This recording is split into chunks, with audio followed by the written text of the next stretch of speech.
time, somebody found a little trick to get it done a little faster. Somebody else got a little lazier, stopped doing a couple of things. You know, what processes do you have in place? What feedback mechanisms do you have in place to know that the process has gone askew so that you put it back in before it actually crashes or does anything?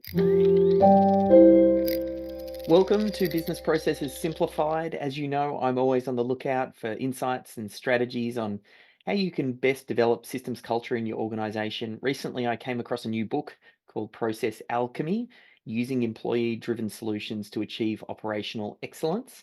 And the author, Maribel has an understanding of what it takes to build culture of continuous improvement, having led two companies with over 1,000 employees through the process. She's also consulted with many larger companies, some with over 10,000 employees, on this journey to reach operational excellence. And we all know that changing culture is hard. And I always say, I think it's even harder the bigger the organization because there are just more personalities to manage and people are stuck in the ways of, hey, we've always done things this way. Why do we have to change? So introducing this culture of continuous improvement can be challenging at the best of times. So very much looking forward to exploring some of these topics further. And just for the full context and thinking about where this idea of continuous improvement fits into the systemology world. Systemology is a lot to do with process capture. And we work with businesses that haven't yet said, hey, we have a way of doing things. Let's find out who on the team currently knows how to do something well. Let's capture that. That's version number one. Let's make it repeatable. Let's put a dashboard into place so that we can become a little bit more data driven. And then later in the process for systemology at the optimizing stage, that's when we think about process improvement and re-engineering. But a lot of these thoughts and how to get the team involved and build up the culture, it's all intertwined. So, yeah, very much looking forward to exploring this. So, firstly, just wanted to welcome you to the call, Maribel. Thanks, David. I read your book and I think it's so spot on with everything that most companies, not most companies, every company needs to understand, learn, and implement.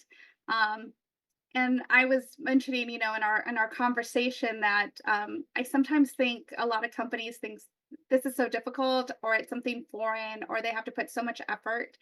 And it's sometimes easier to remind them you're already doing it in some areas of your life. It's just time to expand that into other areas you probably didn't think to do it. So Yeah. um, it's a lot easier than people think it is. It's just really trying to help everyone from owners to employees to really understand how easy the transition could be. A lot of it is a mindset. And once you get into the right mindset, it becomes so much easier when you don't think it's going to be an overwhelming process and you can just get going and get started. Yeah. Well, maybe a good place to start would be for you to just talk through a little bit about what operational excellence is, because it's a more common term in larger organizations, but it's not something that's always talked about with small business. So, what is operational excellence? I think for me, when I talk about operational excellence, is really about a mindset of all employees. I always say, any employee that you have could wreak havoc in your organization, and usually unintentionally. Usually does somebody doesn't come in and decides that they're going to do something to put the company in jeopardy, but theoretically they could.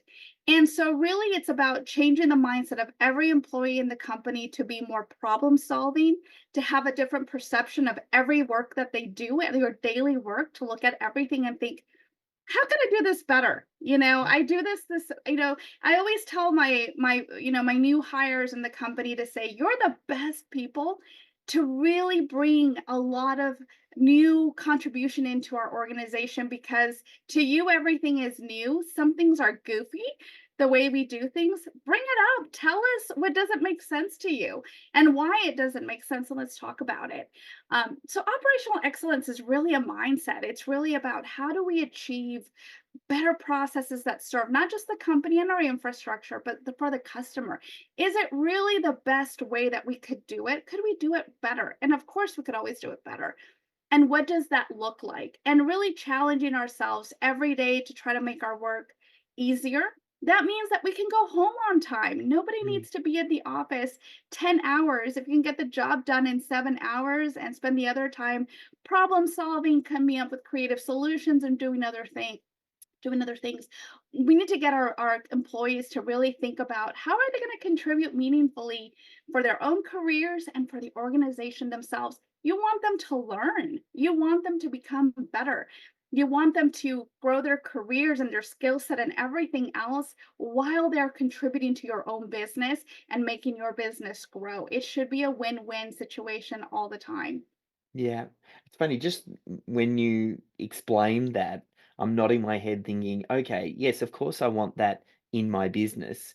Because my other question was going to be, and when should you start this? But it sounds like it's more of a mindset type thing in a way of approaching business. So I don't know how you would answer the question, when would you start bringing this into your business? I'm Day assuming it would be now. one. Yeah. Day one. And Yeah. I always tell people a lot of the training that I do with my staff is really, or with anybody I work with, is really getting them to look at their daily work and their daily life differently. What are the things you is have become so common, you don't even realize that it could be done better. And sometimes, when you see a lot of, life hacks on TikTok or Reddit, and you think, "Oh my gosh, that's so simple. Why didn't I think of that?" Well, you didn't think of that because you were so stuck in doing your work the way that you have been doing it forever. You just didn't even stop to think, I could be doing this better. You didn't research, how other people are doing it. You didn't stop and pause and reflect. Yeah. And when you get to the point where you're having everybody pause and reflect and have a different view of daily, common, mundane stuff and say, you know, I saw that another company did this so much easier, so much better. Or, have we ever considered? Once you get into that mindset, it starts to grow. Then everything else and all the methodologies start to work together. And now you Yeah. can apply all these things because you want to, because it's not something that is being forced upon you. You're looking for it, you're wanting to do all these things. So it becomes a natural progression. When somebody doesn't want to do it, oh, they're going to fight you. Yeah. They're just going to say, nope, not for me. Until you point out, how many hours do you spend doing this? Wouldn't it be better if you did this in half the time and you could get home earlier? Yeah. Wouldn't that feel better?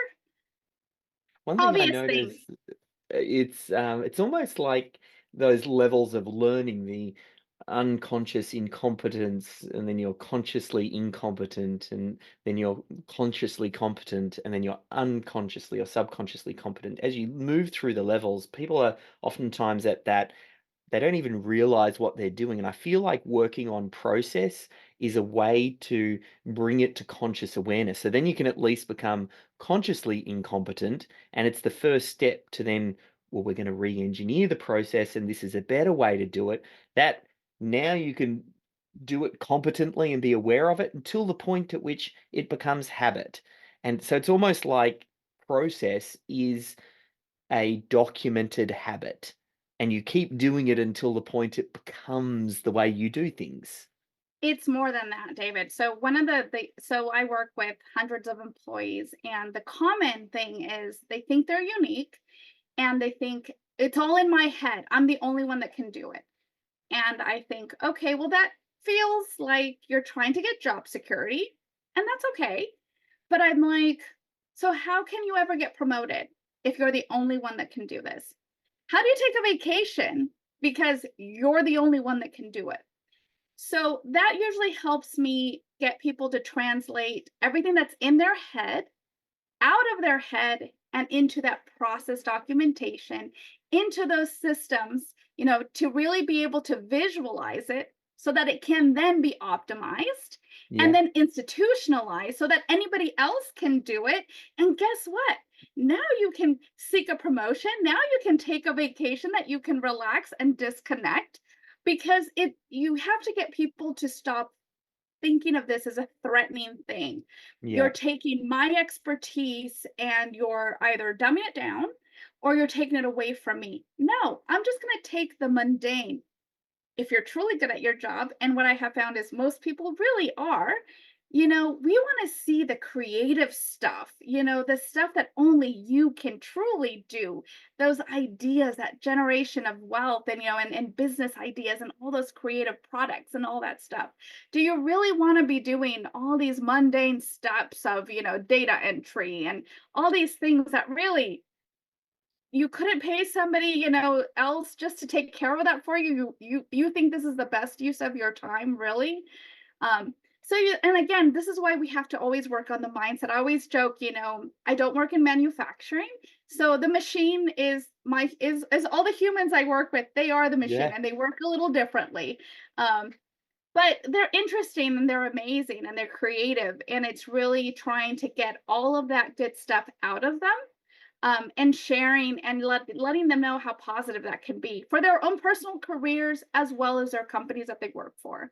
Yeah. I love that you mentioned a line there about the machine, and especially with the direction that AI is headed, I have started talking about the idea that really all of your processes are just the documentation for the machine.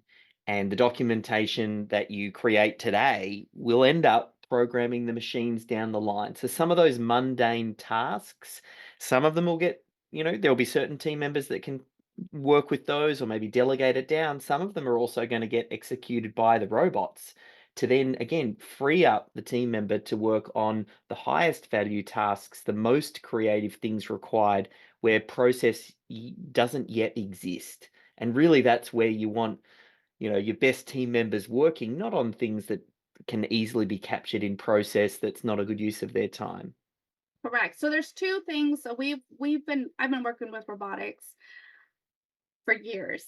And the common concern is it's going to take away my job. And the way that I usually address that is I have yet to see that happen. What it will do, and this is where it gets crazy, it speeds up the work Yeah, a lot. So something that used to take you 10 hours and now takes you 10 minutes, now you have all this work and now you have to deal with this new set. So it just moves things faster and a lot of teams are not ready for that. So you used to be able to pace yourself. Now you don't have to pace yourself that slow because you have this amazing assistant that's pushing things forward. Now we're going to need a lot more creative types to understand how to use that and work that and leverage that into all those things that you said you never had time to do because you were doing all the grunt work. And I always remind teams, you're always complaining that you never got to all these creative projects because you were so busy doing all this grunt work. Well, now there's automation, now there's AI, now there's all this stuff. And so when those excuses are removed, now what? Now you have that time regained. Now, how are you going to leverage? And what I find is a lot of people are not ready for that. They're yeah, not ready for dealing with, oh my gosh, the excuse used to be it used to take me 5 hours. Well, now it takes 2 minutes. So now what am I going to do? Those are the conversations that I'm really having to have with people to say it's not your enemy, it's an assistant on steroids. Um, but do you even know what to do with that?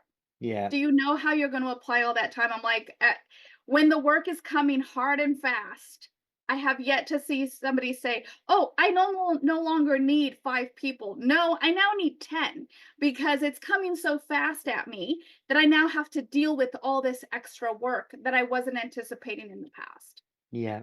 Kind of speaks to one of the common problems people make when they're trying to introduce systems culture. And you hit the nail on the head, is you're really positioning it as to what is the benefit to the team member. I'm wondering, are there any other either common mistakes or things that you've learned in sort of your journey here on how to best approach it, or how do people go wrong when they try and build a culture of systems? I will tell you, and this has been a very long and painful discovery for me.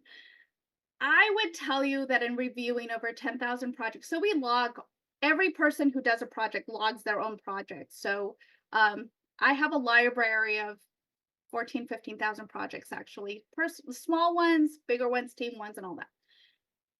I can tell you that reviewing all of those, if I had to guess, Over 90% of the root cause of the issue, regardless of the problem, Yeah. was based on misunderstanding and miscommunication. Meaning, and so here's how that happens. Right now, technology is fantastic, but, and I'm sure this is true for you, David. You probably have five, six different chat apps you're managing via your phone, desktop, or anything else. When employees are doing that, now they're having to remember, who sent me the message? Yeah. Where was it? What did it say? Sometimes it's just too much of a bother, and I try to remember by memory what I was supposed to do, but I remembered it wrong. And so I think I'm doing a great effort doing the wrong task. Yeah. So that's the miscommunication or the misunderstanding. You and I are talking. You think we're having the same conversation. Come to find out, we're using the same word differently. Your definition of good and my definition of good are not the same. I think I did a great job. You disagree because we didn't have a set of standards that we were both using a checklist against to say, yes, this is a great job. Okay. So we have a bunch of, I always say, everybody is attempting to do the best job. I rarely see somebody attempting to sabotage or going out of their way to do it wrong. But somewhere along the line, they misinterpreted the directions. And a lot of times, and this is, I sometimes discourage even written instructions at this point, because if we can Mm. screen record Yeah. or video record, then you have a visual of what you actually mean. Because what I've seen is people read the instructions and they misinterpret. They think, "Oh, I thought you meant hit this button. I didn't realize you meant hit this other button." They genuinely think they're doing a good job. Um, and then they get discouraged when somebody gets, says, "Oh, they got yelled at because they did it wrong." I always say is, we start with the process first and blame the process. Is the process wrong? That the instructions were not taught correctly, were not shown correctly. And that's the other piece. We don't spend enough time sometimes really teaching our staff how to do it. We have it in our heads. We know what it looks like. We know what it's good. We make a lot of assumptions. A lot of times I think of words that are said. It's common sense. Well, it's common sense to you because you've been doing this for, ages. It's not common sense to everyone else. So trying to really calibrate and understand shared vocabulary to really clarify that. I have had teams that have worked together for years and come to find out that over time, process drift happened, meaning that we all started doing it the same way. But over time, somebody found a little trick to get it done a little faster. Somebody else got a little lazier, stopped doing a couple of things. You know, what processes do you have in place? What feedback mechanisms do you have in place to know that the process has gone askew so that you put it back in before it actually crashes or does anything, right? So, this is all part of the misunderstandings and Mm. miscommunications. If there's no feedback to me, I'm going to keep going, doing it wrong until it gets so bad that somebody has to call me back in and we have to look at it and fix it. So once we put a process in place, or a system in place, how do you ensure that it stays, very well in place? And I always talk about the kitchen example. Most people have a good system in a kitchen. They are not looking for a glass. They are not spending 20 minutes looking for a fork. They have a system in place. It doesn't matter how many times they eat dinner. Once they wash all the dishes, everything goes back into the right place. Most of our life isn't that well defined. And so we're always looking for things. We're always trying to put things because we don't have a process or a system in place to take all that mental space and energy away from mundane things and put it into the right focus. Yeah. It's definitely once you see it and you start to look at the world with, you know, systems thinking, you can't unsee it because that process is everywhere. I think the kitchen example is fantastic because people do have a way of doing things there. If you can take that same thinking and apply it to other areas, you start to realize how many wins there are and how much can be gained especially when you're working with other people because the system works well for you. But if you're all operating on the same system and well, I'm going to put the fork in here and I know everybody else is going to put the fork in here, means when I'm looking for a fork, I'm going to find a fork nice and quickly. So that I think is a perfect example as to why. I'm wondering from a um, how you, when you're working with clients, help to justify the expense and effort that a business needs to undergo to roll this out. Like, how do you build the case? Because oftentimes it feels like, we're making an investment into this, but the ROI isn't necessarily felt immediately. So, I mean, if you see it and you get it, you're like, yes, let's do it. But there are some business owners that haven't yet said, this is something that we need to do. And I'm wondering how you might build the case as to why. So here's how I usually tell people. Most of us have a car. So this is simple enough to understand. If you don't put any maintenance into the car, you decide that I don't have time or the money to do an oil change. I'm not going to put the brake pads on. I'm not going to do all of these things. At some point, it crashes. I mean, the car is just going to die. And something that could have been with regular maintenance and put some effort into it. And I get it. You have to take some time out of your day to get the car serviced, and you have to think about all those milestones of your car and what should you be doing. If you decide not to do it and then suddenly the car dies and it's inexpensive, the engine died. How expensive is that fix? So you're telling yourself, I can't afford to do an oil change, but you can afford to buy a new car or 50% of the value of the car to make it workable again. That's okay for you. Mm, um and the fact is, I always joke around that nobody ever, everybody has to deal with reality at some point. All you're doing is delaying the inevitable. You are going to spend the time, you are going to spend the money. The question is, how much money are you going to spend? If you are doing it proactively, if you are doing it strategically to say, I'm not going to wait. I kind of know that my roof is going and I need to start setting money aside to take care of it. It's expensive, but if I don't, and I have a leak through the roof and it damages a ton of parts of my house, how expensive is that? Time wise, money wise, people. And we see this all the time, David. You have a bunch of people who end up delaying the work that they should have been doing. And then suddenly, what do? They hire consultants, extra people, part time people, and everything to solve the crisis that should have been avoided from the start. You saw it coming. So when you're thinking about process improvement and someone says, if they ever even started talking to you, why did they even start talking to you? Obviously, there's something going on. They're trying to get some feedback. They're trying to get some solutions. They already know something is happening and they need to address it. Um, so they're already mm, halfway there. It's just a yeah. matter of really having them reflect. Tell me about all the times that you chose not to do it, and how much money did you spend fixing the crisis that could have been avoided from day one, Yeah. right? Yeah. It's almost You always like, end up paying, by the way. You always end up hiring way more people than you anticipated at the beginning, and you end up hiring or spending a lot of money on last minute stuff when you didn't need to, you yes, know? yeah. Process definitely is important. And for a lot of business, I really try and move it up into that quadrant of important and urgent because oftentimes it's not seen as urgent, but you get the biggest reward sometimes by working on those important non-urgent tasks, seemingly non-urgent, but I kind of feel like it is urgent, otherwise it will end up costing you. So for me, I usually put an element of risk analysis. Yeah. Okay, let's not do it. So what's going to happen in 5 months, 6 months, a year from now if you decide not to do it? What missed opportunities do you have because I didn't take care of this?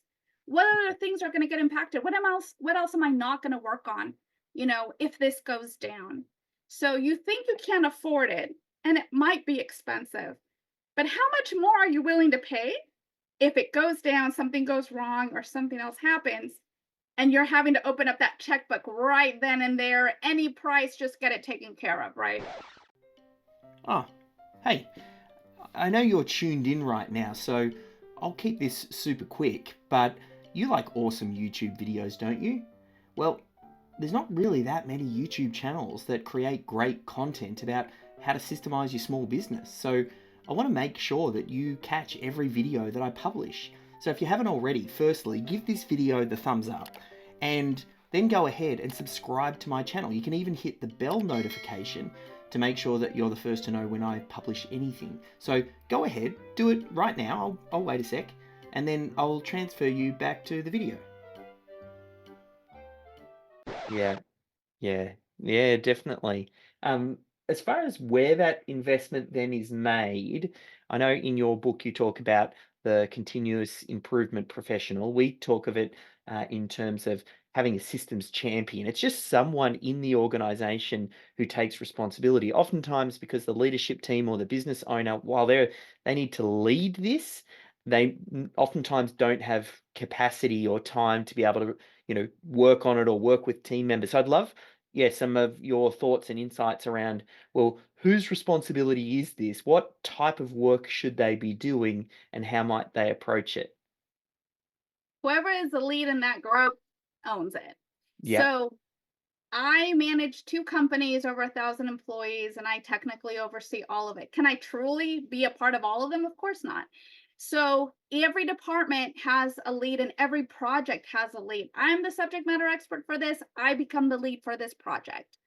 I completely believe in it being organic, internal. A CI professional is great when you get to the point where you need someone coordinating and facilitating. Um, but until you get to that point, every person is a CI professional. Every person is bringing their best problem solving skills. Every person is bringing the best that they can, right? So we want to make sure that you have everybody participating. Every person participates in the organization. If you're big enough, sure, bring somebody else to kind of help coordinate and document and create a little bit more strategy. That's nice and that's great. Um, but theoretically, every person is a problem solving expert because they're also the subject matter expert. They should be looking at everything. You want eyes and ears on the organization from every single employee on the floor. They're the best people to do this. Somebody from the outside cannot possibly do this. It's all your staff, it's all your employees doing this at all times.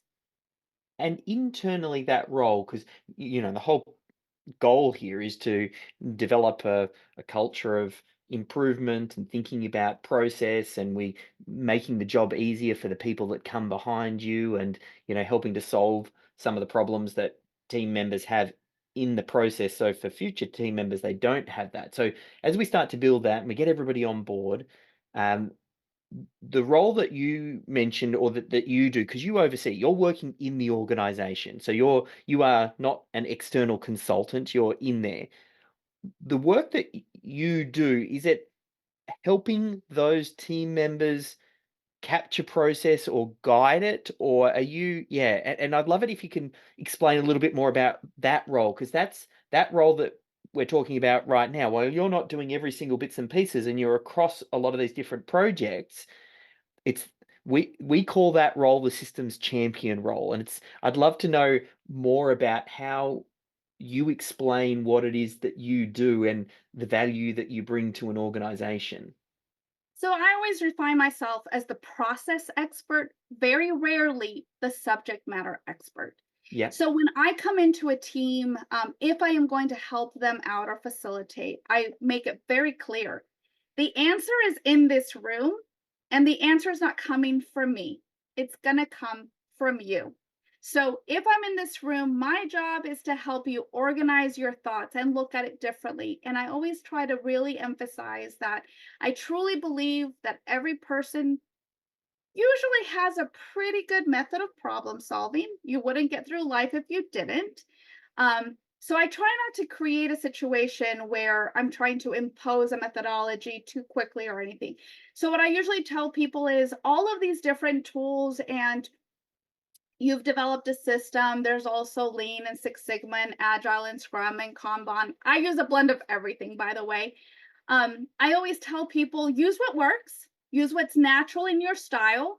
Don't make trying to be process driven a new challenge for yourself. It's supposed to work with what you're already doing. So you take this person, this team champion. So I am the process person. I will have the subject matter expert and the team leader as well. They're going to be responsible for gathering the team, ensuring that we have the right people in the room, making sure that we're going through the process, making sure that everyone is engaged and participating. And once we start to get the action items of what the new solution is and the new process is and how we're going to move forward, that it's executed properly and that we actually have results. So in our world, in my world, we do not approve a project until it has been working for a few months and it can be proven that the solution worked, is holding, and is doing the results that the team wanted to do. So if I said I was going to reduce 50% of the time of this task, then the project doesn't end until we hit that 50%. So we tweak, tweak, tweak until we get the new process down. So Yeah. as an internal person, and I trained the trainers, so every person who does a project is expected to do a similar task as myself. Um, they understand the different process, the different techniques and tools. Um, they will bring it up with the team. They will experiment until they get to a solution that works, document the solution, implement the solution, and literally not for a month or two, cannot tell me that they're finished because I want to know, okay, so 2 months later, is it still working?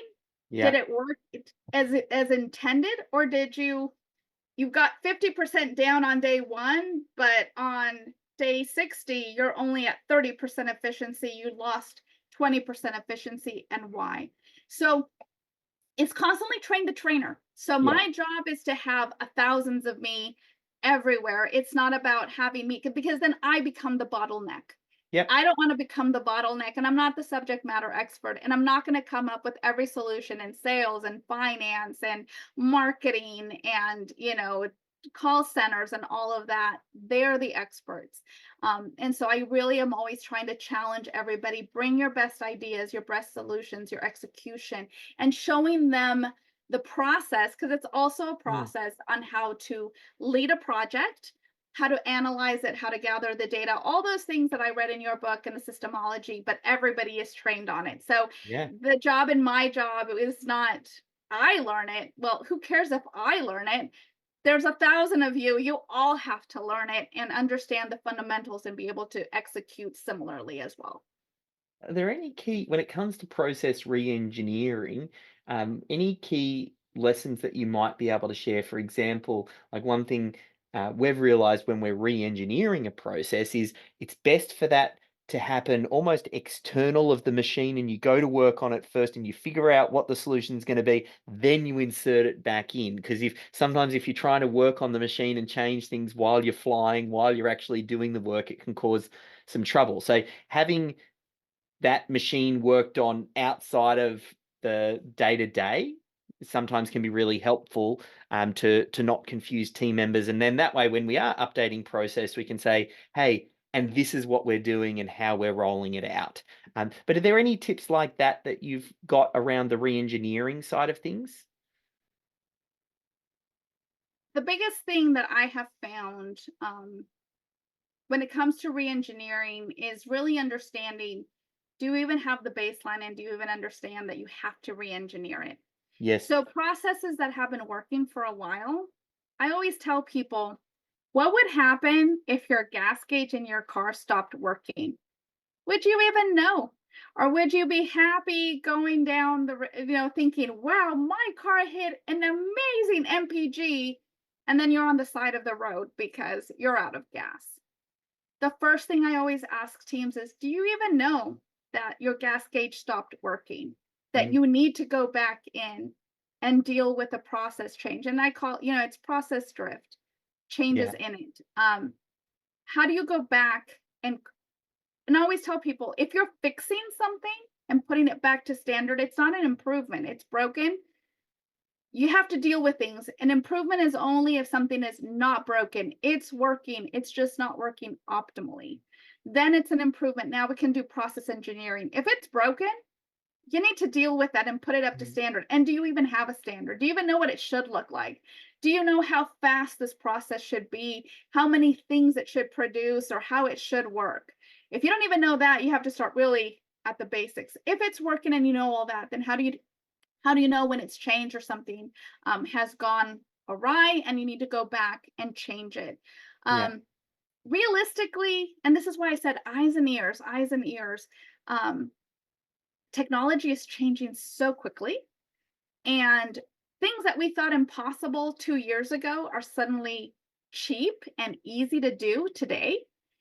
And I always tell people, do you have a list of things that you need to revisit? All those things that you thought were impossible to do or expensive to do. They might have been expensive 5 years ago. And today, because of AI or RPA, robotics, or other things, it's not a tough job anymore. I don't have Mm. to learn Photoshop anymore. I can do, a quick logo or a quick image in 2 minutes with a prompt. Changes everything. I no longer have to hire a designer. I no longer have to hire and do all these extra things that were I felt were barriers to changes, right? Um, so I always have to challenge people, you know, have you looked at the process honestly in the last 6 months and looked at how things have changed and if you can do them differently today than you could have? You thought it was impossible and it sticks in your head that it's impossible to do. It might have been 5, 10 years ago. It could have been very expensive and very time consuming, may not be anymore. And if it is, sometimes I tell people if it's not horribly urgent, put it on the list, but revisit it often so Yeah. that at some point, maybe it becomes easy again. Yeah. I definitely feel currently there's never been a better time to be thinking about building a systems driven culture and revisiting your process than right now because of all this new technology just Correct. creates tremendous opportunity for wins. As far as like, and I'm thinking specifically about how you came into this role. Is this something for the organizations you work that you were recruited for, or were you in the organization and found this, or how did that present itself? At Snap-on, it's supposed to be a revolving door. So it's supposed to be people do this for 2 or 3 years. Sometimes they take formal classes, sometimes they don't. But it's a way to help expose different people to different things. I was never rotated out. They were like, "You're doing such a great job," and the next thing you know, so I started my transition. So actually, I'm a business mathematics major. I'm very analytical. I started with designing customer programs for subscription retention. So I was doing a lot more analytics, and that is kind of my focus. So I took this role from a very different perspective than most people would. I did go and get my Lean Six Sigma black belt because I felt so uncomfortable taking the role. I'm like, I need to learn something. I can't just come in there, not knowing anything and trying to facilitate a problem solving meeting with no tools. So I did do it, but like I said, and this is where it started becoming very challenging because almost everything and examples come from a manufacturing world. Yeah. And I'm like, I'm not on a machine floor. I don't know, Yeah. like how does this apply with someone in a call center? How does this apply when someone is having issues doing sales and marketing? How does this apply? Yeah. Um, so I had to take a ton of different methodologies and start to kind of rework them into my world. Um, but yeah, so in our world, and so my team leads do rotate out Yeah. every year or 2 years, different people. And I think that's healthy, Yeah. so that people don't become everybody feels like it's going to be my turn at some point. So Yeah. everybody expects to learn, everybody expects to be a part of this. Um, it just becomes a common thing that everyone's going to be problem solving. And at some point, whether it's formal or informal, I will be assisting another team member in their projects as well. It's a good Yeah. mindset for everybody to have. Yeah. I love it. In a lot of the work I do with some small businesses, one thing that we've really started leaning in on with the idea of a systems champion is especially getting someone who knows how to do the technical work of the business, but doesn't know how to run the business that delivers the technical work. Because the systems champion role gives you such tremendous visibility across the organization and an understanding of how your business is a whole system and how the subsystems interact with each other, and you poke here and something pushes out on this other corner, and that, what a tremendous gift to give, a junior technician, junior lawyer, junior accountant, junior mechanic, whoever it is, to get visibility on the business, because a lot of business owners in particular, they don't have that visibility, and that's oftentimes where they get stuck and where the trap is. They're the hairdresser who can cut hair, but they don't know how to run a business that delivers cutting hair. So there's different skills there, and I think this role is the best way to get exposure to that. Absolutely. I think because I do it at such a bigger scale, and like I said, I get to read everybody's project. So um, I see a lot of patterns, and Yeah, sometimes in patterns of teams that are not related. So I will say to somebody in software engineering, the finance team came up with a really cool solution that I think would work for you guys. And they sometimes sit there and go, but they're finance. But the root cause of the problem is the same. So you do start, and so we do a lot of sharing. We leverage, so we have presentations every month where teams from different groups share kind of their projects and ideas that they came up with, so the rest of the organization can. So for me, that sharing process allows everyone to come up with ideas all the time, because I feel like one of the biggest, and again, we are so involved in our work. We very rarely take time. People like you and I are always looking out for different things and cool stuff. This is who we are, but it's not the rest of the employees and everything. They're so busy just trying to get their job done and going home. mm, So trying to find simple ways to share or leverage other people's cool ideas and go, let me tell you a story, or let me share with you how this team did, this thing or whatever. It starts to create those creative juices of, oh, I wouldn't have even thought about that, you know. And once they start thinking about, well, what else am I not thinking about? yeah, Why is this taking so long? You know, why haven't I explored, AI? Why haven't I even looked into it? And a lot of people will just, I don't have the time. Well, obviously you have the time to do all the grunt work. Wouldn't it be a little bit, just to spend a couple hours to learn about it, to maybe see if it could save you 10 or 15 hours down the line? So we're constantly having to gently challenge people to try different things, right? yeah, And not make it so that they don't get defensive, but really to say, I know you have some really cool ideas, and I know that if we gave you some extra little tools here and there, you would shine. You would do amazing things in your role. You just haven't explored. Aren't you curious? Wouldn't you like to try something different? What if it worked? Imagine if we could cut your job, this horrible task of yours, in half. What would that mean to you? Right?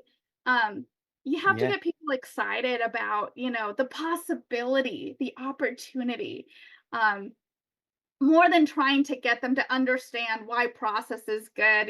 Everyone's going to say, I don't have time for that. It's too costly time or whatever.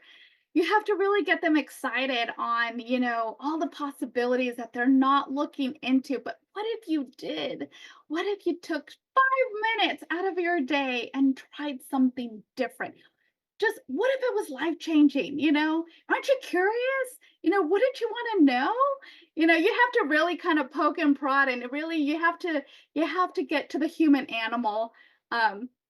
And there was a great piece, by the way, if anybody ever wants to look it up. There was a author who followed, an animal trainer at SeaWorld and wrote a book on marriage advice based on all of her learnings from the animal trainers with animals. And she basically wrote it from the human animal perspective on how to manage her husband and all these tips and techniques.